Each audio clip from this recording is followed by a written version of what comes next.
Welcome to my channel Bharati's kitchen. আজকে আমি কই মাছ দিয়ে একটা রেসিপি বানাবো। দেখে নাও আমি এর সঙ্গে কী কী নিচ্ছি। আমি মাছটা ভালো করে ধুয়ে নিয়েছি, এর সঙ্গে নুন, হলুদ আর লঙ্কা গুঁড়ো একটু মিশিয়ে নিয়েছি। এবার এটাকে আমি ভালো করে মেখে নিচ্ছি। আমি এখানে নিয়েছি হাফ চামচ মতো মৌরি, কটা কাঁচা লঙ্কা, দুটো পেঁয়াজ, হাফ চামচ কালো জিরে নিয়েছি, দুটো টমেটো, একটু আদা আর তিনটে চারটে এলাচ নিয়েছি। এখানে আমি একটা মিক্সি নিয়েছি, ওর মধ্যে আমি এই টমেটোগুলো দিয়ে দিচ্ছি, পেঁয়াজটা দিয়ে দিচ্ছি, আদাটা দিয়ে দিলাম। ফ্রাই প্যানটা বসিয়ে দিয়েছি, গরম হয়ে গেছে। আমি তেল দিয়ে দিচ্ছি মাছ ভাজার জন্য। তেল একটু বেশি করে দেব, আর সর্ষের তেলেই রান্না করব। মাছটা আমি দিয়ে দিচ্ছি।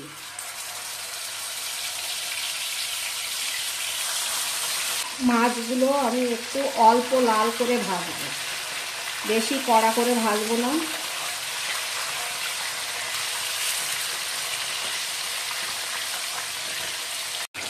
মাছটা আমার হয়ে গেছে, আমি নামিয়ে নিচ্ছি।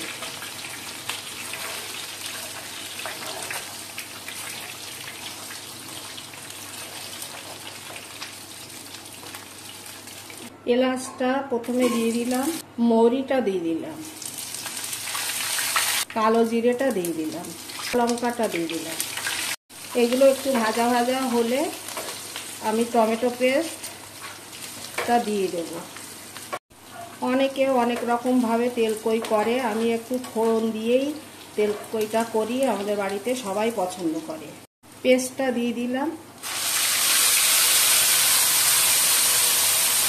আমি এবার মশলাগুলো দেবো আস্তে আস্তে।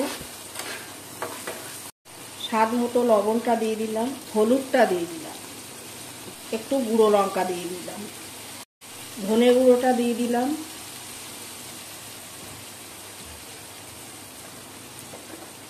জিরে গুঁড়োটা দিয়ে দিলাম। এবার মশলাটা আমি ভালো করে কষাবো। তেল ছাড়লে অল্প একটু জল দেব। প্রায় তেলটা ছেড়ে এসছে, আর একটু হবে, তারপরে জল দেব। এখানে তোমরা মৌরিটা ফোড়ন না দিয়ে বেটে নিতেও পারো। আর এই যে কাঁচা লঙ্কাটা তেলের উপরে দিলাম না, এই কাঁচা লঙ্কাটা তেলের উপরে দিলে এর একটা সুন্দর গন্ধ বেরোয়। দেখো আমার মশলা দিয়ে তেলটা ছেড়ে এসছে, এই যে দেখতে পাচ্ছ সবাই।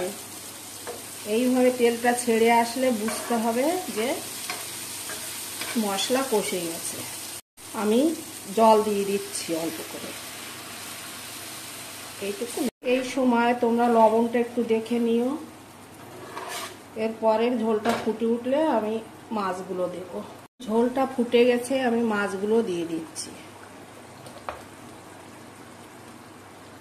আমি ঢাকা দিয়ে 5 মিনিট মতো রান্না করব। ঢাকাটা খুলে দিলাম।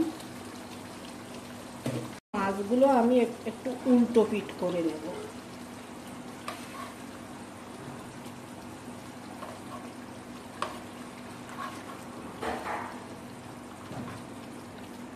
রান্নাটা আমার কমপ্লিট, আমি নামিয়ে নিচ্ছি। এবার রেডি আমার টেস্টি টেস্টি তেলকই। দেখো যেমন গন্ধ বেরিয়েছে, সেরকম কালারটা দেখো কত সুন্দর এসছে। তোমরা এইভাবে বাড়িতে বানিয়ে দেখো কত সুন্দর হয়।